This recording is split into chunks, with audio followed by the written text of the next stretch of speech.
Hey, hey, Coco. I'm doing a live stream for YouTube and Facebook at the same time. So this is an experiment for me. I've not done anything like this before, and I got a lot going on. So I'm gonna wave at you though. Yeah, my streaming for YouTube is a little off. Hello, how you doing?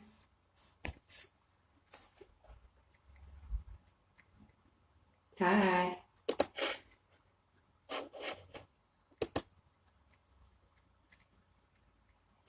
So apparently, um, hi everyone on YouTube. For some reason, you can't see me right now. I don't know what's going on with my live stream.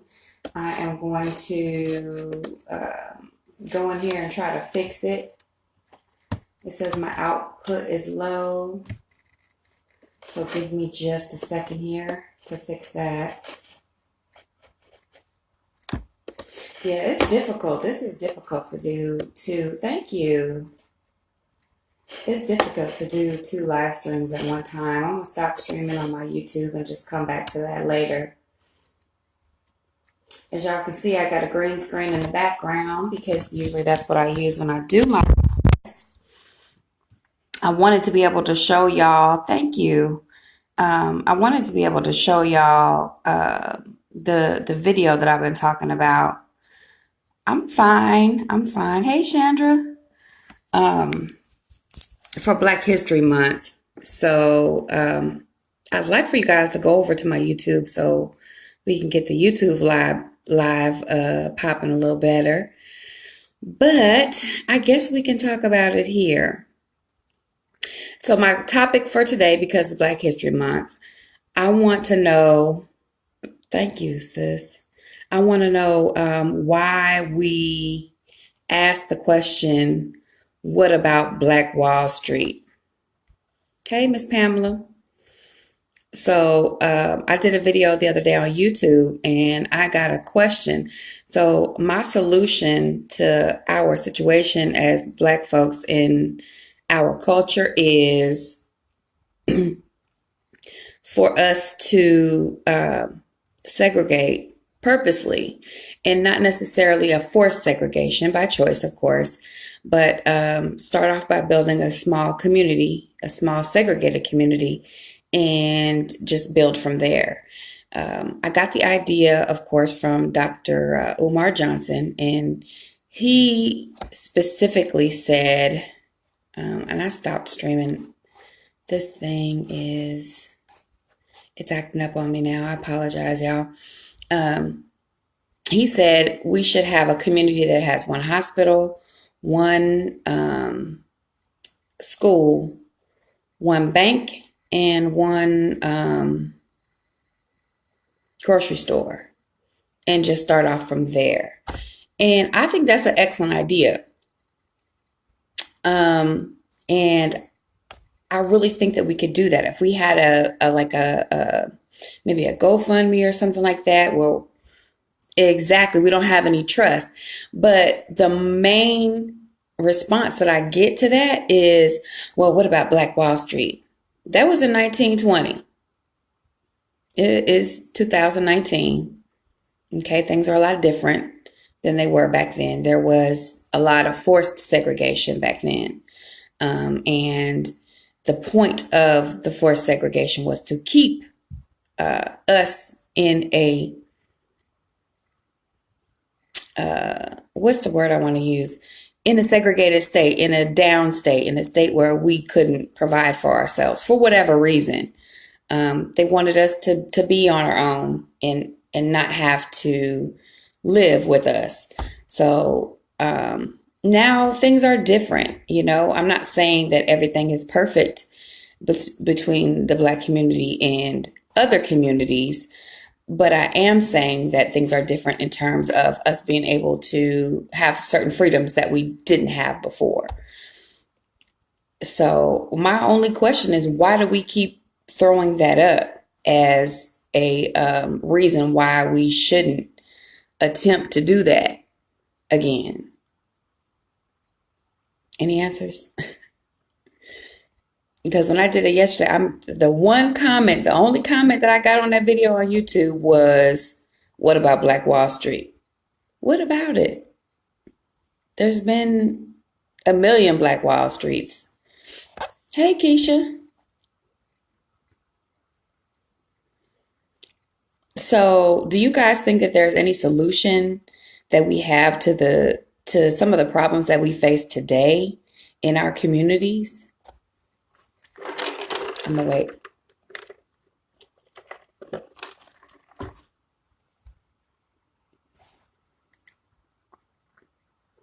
Can I bring you on camera, Keisha?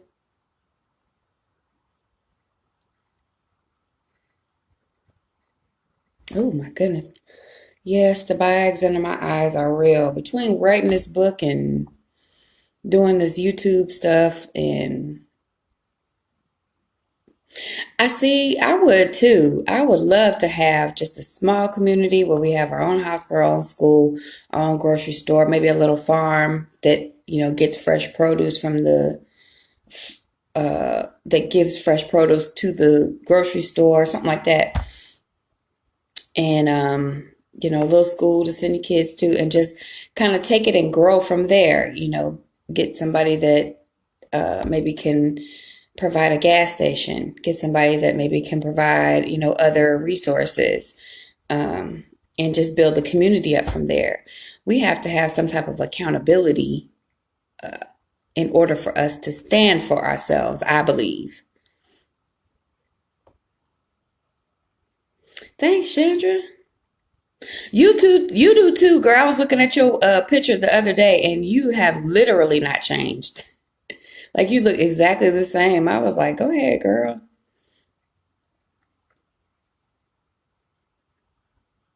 But I would like to open up dialogue about it.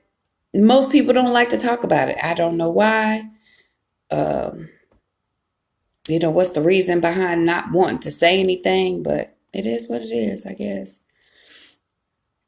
Either way it goes, we get mad when stuff like Trayvon Martin happens, but we're not willing to step up and build our own community.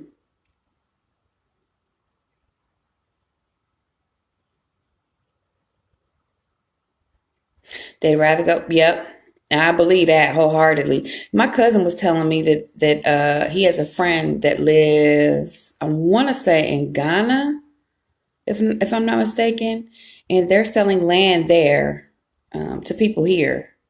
And what they're doing is right, but I don't have the money to do it. See, we have buying power as a community. I'd like to be able to build it, and because shoot, I sure would. I would not like falter. I would seriously build it myself, but I don't have the money to do it. And I can put together something, but we are so not supportive of each other. I mean, I can tell all day long, like, you guys, this is what I'm doing. I'm building this community. It's going to be great. And we're going to have our own hospital, our own school, our own this, our own that. People are going to be like, okay, I believe when I see it. Instead of stepping up and saying, hey, I'm a rock with you. Here's $10 towards the fund. They ain't going to do that.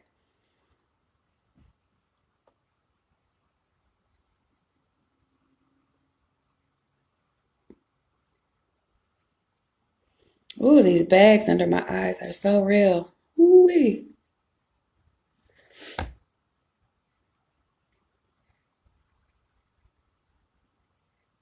Anybody else? Somebody got to say something. I'd like to invite some people, but I don't know how to invite.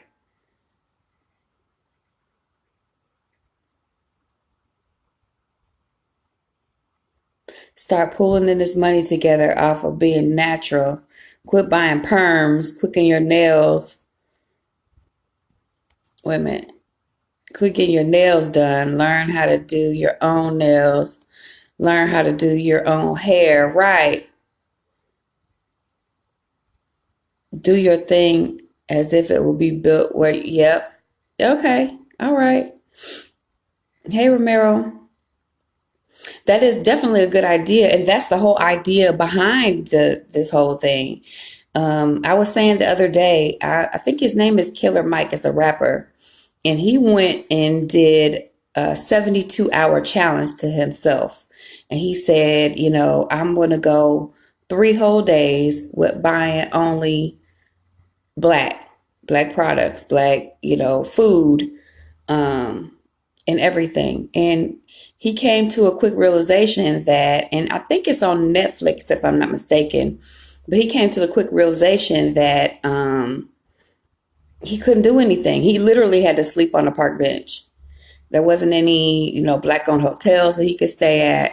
Um, he went to go to the black owned soul food restaurant, and come to find out, all the food that was provided to the soul food restaurant was not from black owned farms. So he couldn't eat. He had to find a historic, I think it was an elementary school or something like that, and they grew their own food there, and that's where he ended up eating at. But as far as cars, we don't manufacture our own cars.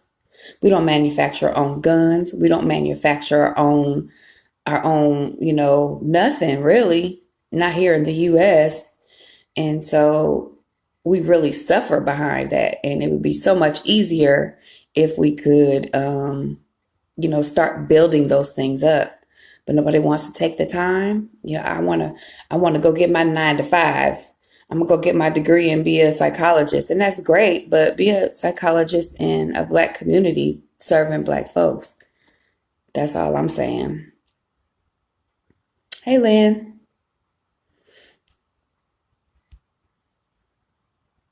So I mean, how do you think that we can come up and start doing it? I mean, the suggestion is there, but actually committing to do it or getting a commitment to do it. Because it's got to be a campaign.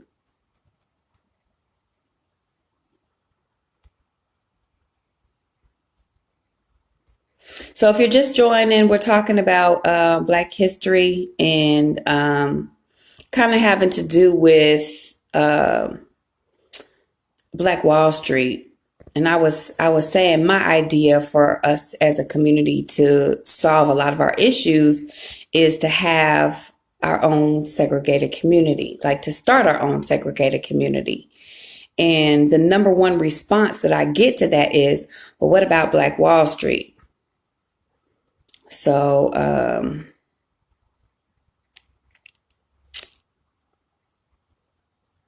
mm.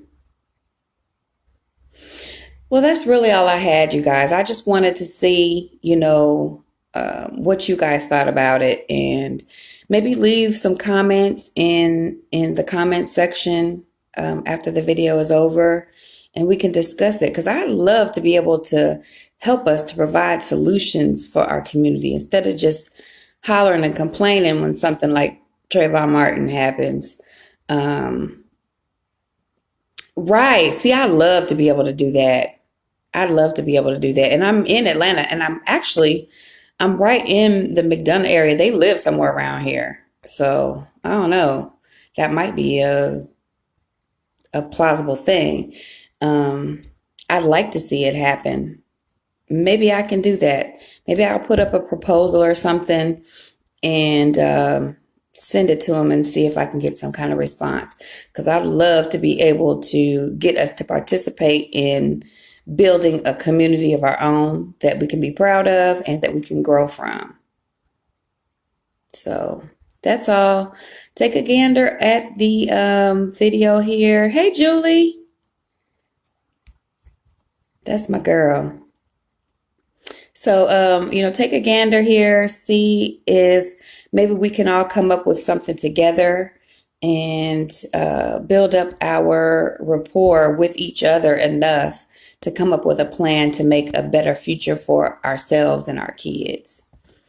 So that's all I wanted to say. Happy Black History Month. This is something that, of course, that should be done every day, not just during February, but I'd like to start. You got to start somewhere. So this is where I'm starting. Hopefully it'll lead to something. Who knows? So in the meantime, in between time, you guys be nice to each other and be nice to someone who was nice to you. Have a good day. Thanks, Chandra.